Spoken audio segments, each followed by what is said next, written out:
বিসমিল্লাহির রহমানির রহিম। এক নজরে কোরআন আমরা আজকে শুনবো। এক নজরে কোরআন থেকে আমরা শুনবো সূরা সেজদা। সূরা সেজদার যে এক নজরে কোরআনে যেভাবে উপস্থাপন করা হয়েছে ডক্টর মিজানুর রহমান আজহারি এক নজরে কোরআনে যেভাবে সূরা সেজদাকে বর্ণনা করেছেন, আজকে আমরা সেটাই শুনবো। তো সূরা সেজদা সম্পর্কে আমরা চলে যাচ্ছি। এক নজরে কোরআনে সূরা সেজদা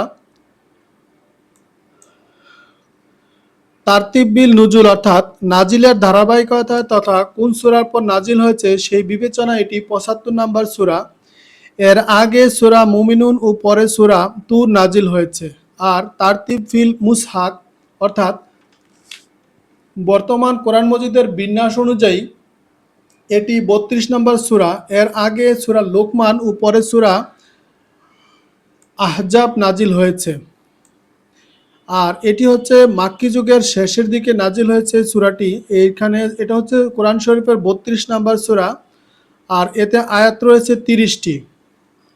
সেজদা শব্দের অর্থ হচ্ছে, এই নামের রহস্য কি? সূরা সাজদার যে শানে নজুল অর্থাৎ নামের রহস্যটি যদি আমরা শুনি, সাজদা শব্দের অর্থ হচ্ছে নত হওয়া। এখানে নত হওয়া বলতে সাধারণত নত হওয়াকে বোঝানো হয়নি, বরং কপাল মাটিতে ঠেকিয়ে নামাজ বা সেজদা দেওয়া হয়, সেই নত হওয়াকে বোঝানো হয়েছে। এই নতি শিকার সর্বোচ্চ ধরন সূরা ১৫ নম্বর আয়াতে এসেছে। আল্লাহ পয়গাম স্মরণ করিয়ে দেয়া হলে মুমিনরা সেজদায় লুটিয়ে পড়ে। সেখান থেকে এই সূরার নাম হয়েছে সূরা সেজদা। তো এই সূরাটির মেজর থিম হচ্ছে তিনটি। এক নাম্বার হচ্ছে আল্লাহর নিদর্শন ও মানুষ সৃষ্টির রহস্য। ২ নাম্বার হচ্ছে অবিশ্বাসীদের সন্দেহ ও মুজিজা দেখাবার দাবি। ৩ নাম্বার হচ্ছে মুমিন রাতের আধারে সেজদায় নত হয়। তো এক নজরে কোরআন ডক্টর মিজানুর রহমান আজহারি সূরা সেজদাকে যেভাবে বর্ণনা করা হয়েছে, সূরার শুরু এবং শেষের সম্পর্ক। সূরার শুরুতে উল্লেখ করা হয়েছে যে পুনরুত্থান অবশ্যই ঘটবে, এটি ধ্রুব সত্য এবং এটি বাস্তবায়িত হবে। সূরার শেষে এই বিষয়টি উদাহরণের মাধ্যমে আরো মজবুত ও শক্তিশালী করা হয়েছে। জমিন মরে যাওয়ার পর আল্লাহ তাআলা পানির মাধ্যমে তাতে আবার যেভাবে প্রাণ সঞ্চার করেন, ঠিক সেভাবেই মৃত মানুষগুলোর মাঝে আল্লাহ আবারও জীবন দান করবেন। অন্য সূরার সাথে সূরার যে সম্পর্ক, এই সূরার আগের সূরা হলো সূরা লোকমান আর যার শেষ আয়াতে আল্লাহ গায়েবের ৫টি জ্ঞানের কথা বলেছেন। এই ৫টি জ্ঞান সম্পর্কে আরো বিস্তারিত আলোচনা আমরা সূরা সেজদার শুরু থেকে শেষ পর্যন্ত বিভিন্ন আয়াতসমূহে দেখতে পাই। আয়াতগুলো পর্যায়ক্রমে ৫ থেকে ৬, ৭ থেকে ৯ এবং ২৭ থেকে ২৭, ১৩ এবং ১১ নম্বর আয়াতে। এই সূরাটির শানে নজুল যদি আমরা শুনি, সূরা সেজদার মানুষের মধ্যে তাওহীদ, রিসালাত ও আখিরাতের বিষয়ে সন্দেহ দূর করতে এই সূরাটি নাজিল হয়েছে। মক্কার মুশরিকরা রাসূল সাল্লাল্লাহু আলাইহি সাল্লামের দাওয়াত নিয়ে খুব হাসি ঠাট্টা করত। নবীজির ব্যাপারে তারা বলতো, এই লোক অদ্ভুত, সব সময় কথা বলে। আমরা মরে গেলেও মাটির সাথে আমাদের হাড়গোড় মিশে যাবার পর নাকি আমরা আবারও জীবিত হব, আমাদের নাকি হিসাব নিকাশ হবে। কখনো সে বলে জান্নাত জাহান্নাম আছে, আবার বলে আমাদের মূর্তি প্রতিমা নাকি কিছু নয়, বরং এক আল্লাহর উপাসনা করতে হবে। আরও বলে সে সে নাকি আল্লাহর নবী, আকাশ থেকে তার কাছে ওহী আসে। কী সব অদ্ভুত কথাবার্তা! তাদের এইসব সংশয় সন্দেহ দূর করাই হচ্ছে এই সূরার উদ্দেশ্য। এই সূরাতে আল্লাহ তাআলা তার সৃষ্টি জগৎ দেখতে বলেছেন, সেগুলো নিয়ে ভাবতে বলেছেন, কারণ এগুলোর মধ্যে আছে চমৎকার সব নিদর্শন, যা দেখে একজন মানুষ আল্লাহর অস্তিত্ব অনুভব করতে পারে। আল্লাহ বুঝিয়ে বললেন, আগেকার যেসব জাতি ধ্বংস হয়ে গিয়েছে তাদের পর বাড়িঘর তোমরা দেখতে পারো। তোমরা তো ব্যবসাপাতি করতে সেসব পথ দিয়ে যাতায়াত করো। এগুলোর দিকে তাকিয়ে দেখো কি পরিণতি হলো তাদের। তোমরাও যদি আল্লাহ তার রাসূলের অবাধ্য হও, আখিরাতকে মিথ্যা বলে উড়িয়ে দাও, তাহলে তোমাদের জন্য কিন্তু ওই রকম পরিণতি অপেক্ষা করছে। এক নজরে কোরআনে সূরা সেজদা যে সেগমেন্ট রয়েছে, 3টি সেগমেন্টে ভাগ করা হয়েছে। এক নম্বর হচ্ছে কোরআনের বৈশিষ্ট্য ও আল্লাহর পরিচয়। সূরার শুরুর অংশেই বিস্ময়কর কোরআনের কিছু বৈশিষ্ট্য আল্লাহ তুলে ধরেছেন। এরূপ তিনি বান্দাদের কাছে তার নিজের পরিচয় প্রকাশ করেছেন। 2 নম্বর হচ্ছে কাফিরদের যুক্তি খণ্ডন। কাফিরদের তালবাহানা অন্ত ছিল না। তারা নানা ভ্রান্ত যুক্তি তুলে ধরে কোরআনকে চ্যালেঞ্জ করতে চাইতো। তাদের এইসব কুযুক্তি এখানে খণ্ডন করা হয়েছে। 3 নম্বর হচ্ছে রাসূল সাল্লাল্লাহু আলাইহি সাল্লামের প্রতি আশ্বাস। সূরার শেষ অংশে রাসূল সাল্লাল্লাহু আলাইহি সাল্লামকে কোরআনের ব্যাপারে নিশ্চয়তা দেওয়া হয়েছে। আর এই সূরার ফজিলত: জুমার দিন ফজরের নামাজ পড়া সুন্নাহ। আবু হুরায়রা রাদিয়াল্লাহু থেকে বর্ণিত, নবী সাল্লাল্লাহু আলাইহি সাল্লাম জুমার দিন ফজরের নামাজে সূরা সেজদা ও সূরা দাহর পড়তেন। বুখারী 891 নম্বর আয়াত। প্রতিদিন ঘুমানোর আগে পড়া সুন্নত। জাবির রাদিয়াল্লাহু থেকে বর্ণিত, নবী সাল্লাল্লাহু আলাইহি সাল্লাম সূরা সেজদা ও সূরা দাহর পড়ার আগে ঘুমাতেন না। তিরমিজি 2892 নম্বর হাদিস সহিহ। কজ অ্যান্ড ইফেক্ট: ঈমানকে মজবুত করে বেশি বেশি নেক আমল করলে পরকালে পাওয়া যাবে স্থায়ী শান্তির আবাস, জান্নাতুল মাওয়া। এক নজরে কোরআনে সূরা সেজদাকে যেভাবে বর্ণনা করা হয়েছে, এর গতিপথ এবং সেন্ট্রাল থিম হচ্ছে আল্লাহর নিদর্শন, মানুষের জবাবদিহিতা ও আল্লাহর আনুগত্য। এটা হচ্ছে সেন্ট্রাল থিম। আর গতিপথ হচ্ছে কোরআন। সন্দেহাতীতভাবে এই কোরআন আল্লাহর পক্ষ থেকে নাজিল হয়েছে। 2 নম্বর হচ্ছে মানুষের সৃষ্টি ও তাদের জবাবদিহিতা। আল্লাহ তাআলা কাদামাটি দিয়ে মানুষকে বানিয়েছেন, দিয়েছেন চমৎকার আকৃতি। মৃত্যুর পর তাদের কাছে থেকে আবার হিসেব বুঝে নেবেন। অতীত থেকে শিক্ষা: অতীতের জাতিগুলোর ইতিহাস জানতে হবে, তাদের পরিণতি ঠিক ফোকাস দিতেই হবে। পরকালের ব্যাপারে প্রস্তুতি নিতে হবে। আর 4 নম্বর হচ্ছে সাজদা। আল্লাহর সামনে সেজদায় নত হওয়ার মতো আনন্দ আর কিছুতেই নেই। এটি মানুষের সম্মানিত করে। আর সেজদা অবনত অবস্থায় এসব মানুষকে আল্লাহর পরকালেও ভীষণ পুরস্কৃত করবেন।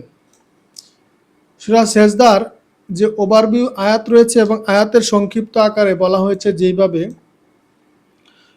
কোরআন মুহাম্মদ সাল্লাল্লাহু আলাইহি সাল্লামের লেখা কিতাব নয়, এটি আল্লাহই পাঠিয়েছেন যাতে নবীজি মানুষকে সতর্ক করতে পারেন। 1 থেকে 3 নম্বর আয়াতে এই নিয়ে বর্ণনা করা হয়েছে। আর 4 থেকে 6 নম্বর আয়াতে বলা হয়েছে আল্লাহ ছাড়া মানুষের আর কোনো অভিভাবক নেই, তিনি জ্ঞানী, পরাক্রমশালী ও দয়ালু। 7 থেকে 9 নম্বর আয়াতে বলা হয়েছে তিনি সামান্য একটু বীর্য থেকে মানুষকে বানিয়েছেন, দিয়েছেন শোনা ও দেখার শক্তি, তবু মানুষ অকৃতজ্ঞ। 10 থেকে 12 নম্বর আয়াতে বলা হয়েছে কাফিররা বিশ্বাস করে পুনরুত্থান অসম্ভব, কিন্তু মৃত্যুর পরই তাদেরকে ভুল ভাঙবে, তখন শুধু আফসোস করবে। 13 থেকে 15 নম্বর আয়াতে বলা হয়েছে দুনিয়ায় কাফিররা আল্লাহকে ভুলে থাকে, তাই আখিরাতে আল্লাহ তাদেরকে ভুলে থাকবেন। 16 থেকে 18 নম্বর আয়াতে বলা হয়েছে মুমিনরা দুনিয়াতে ভালো ভালো কাজ করে, তাই তাদেরকে এমন পুরস্কার দেয়া হবে যা কোনো মানুষ কল্পনা করতে পারে না। 19 থেকে 21 নম্বর আয়াতে বলা হয়েছে মুমিনদের জন্য আছে জান্নাত আর কাফিরদের জন্য চিরস্থায়ী জাহান্নাম। পৃথিবীতেও তাদের ছোট ছোট শাস্তি দেওয়া হয়। 22 থেকে 24 নম্বর আয়াতে বলা হয়েছে আদর্শ নেতা হওয়া পূর্বশর্ত হলো ধৈর্য ধারণ করা, আল্লাহ বার্তাগুলোর উপর সন্দেহমুক্ত বিশ্বাস রাখো। আর 25 থেকে 27 নম্বর আয়াতে বলা হয়েছে শুকিয়ে চৌচির হয়ে যাওয়া জমিনকে আল্লাহ যেমন সতেজ করতে পারেন, তেমনি মরা মানুষকেও জীবিত করার ক্ষমতাও তার আছে।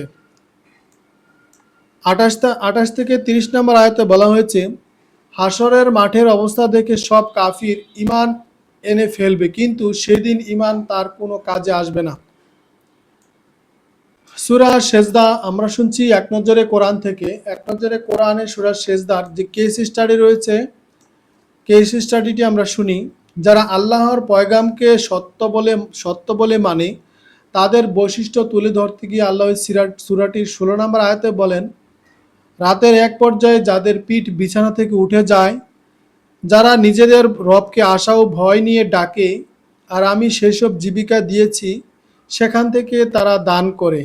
এখান থেকে এই বিষয়টি পরিষ্কার, আল্লাহ তার বাণীকে সত্য হিসাবে মানলে আমাকে 3টি কাজ করতে হবে। এক, রাতের একটা অংশে নিজের পিঠটাকে বিছানা থেকে আলাদা করতে হবে, দাঁড়িয়ে যেতে হবে রবের সামনে।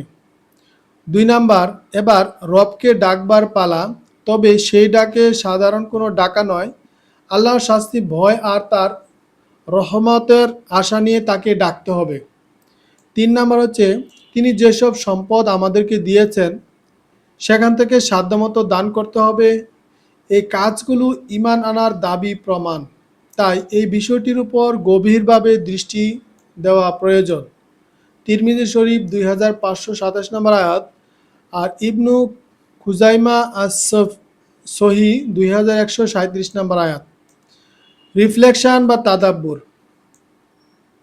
এক নজরে কোরআনে সূরা সেজদার রিফ্লেকশন যেভাবে বর্ণনা করা হয়েছে, যারা আল্লাহর অবাধ্যতায় লিপ্ত হয় তাদের ব্যাপারে আল্লাহ তাআলা এই সূরার 21 নম্বর আয়াতে বলেছেন, আমি তাদেরকে বড় শাস্তির আগে ছোট শাস্তি মজা ভোগ করাবো, যাতে তারা অনুশোচনা করে ফিরে আসে।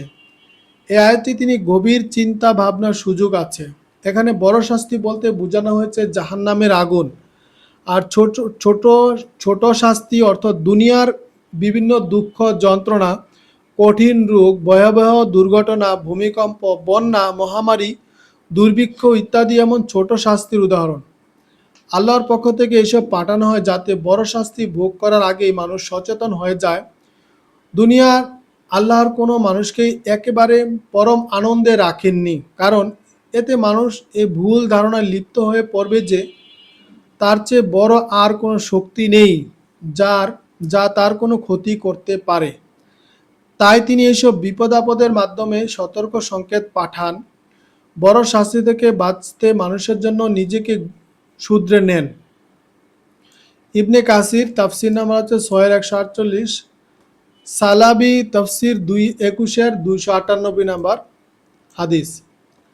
আল্লাহ তাআলা বনি ইসরায়েলের কয়েকজন নেতাকে বানিয়েছিলেন, কারণ হিসাবে তাদের 2টি গুণের কথা উল্লেখ করা হয়েছে। গুণ দুটি দেখুন এই সূরার 24 নম্বর আয়াতে। তারা ধৈর্য ধারণ করায় এবং আমাকে বার্তাগুলোর উপর সন্দেহমুক্ত বিশ্বাস রাখায় আমি তাদের মধ্যে আরও কিছু লোককে আদর্শ নেতা বানিয়ে দিয়েছিলাম, যারা আমার নির্দেশ অনুযায়ী গণমানুষকে পথ দেখিয়েছে। যারা মানুষকে পথ দেখাতে চায়, উপরের আয়াতটি তাদের জন্য আল্লাহর পক্ষ থেকে দিক নির্দেশনা। আয়াতে গুণ দুটির প্রথমটি হলো ধৈর্য ধারণ, আল্লাহর বিধান মানতে গিয়ে বিভিন্ন রকমের কষ্ট সহ্য করা। আরেকটি গুণ হলো আল্লাহর পাঠানো বার্তা অর্থাৎ কোরআনের উপর অগাধ বিশ্বাস রাখা, সব রকম দ্বিধা সন্দেহ করে দূরে থাকা। কেউ যদি এই 2 গুণে নিয়ে নিজের মধ্যে ধারণ না করে নেতৃত্বের আসনে বসে যায়, তবে সে নিজেও পথ হারাবে, অন্যকেও টেনে নেবে ভুল পথে।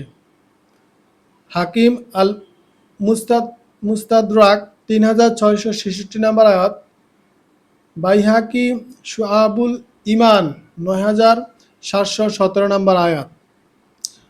তো ইনশাল্লাহ আমরা আজকে যে সূরাটি পড়লাম, সূরাটি আমরা যে শানে নজুল এবং সারমর্মগুলো শিখলাম, আমরা যেন সেইভাবে আমাদের জীবন পরিচালনা করতে পারি।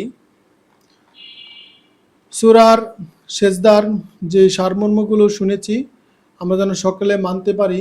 আল্লাহ যেন আমাদেরকে সকলকে সেই তৌফিক দান করুন।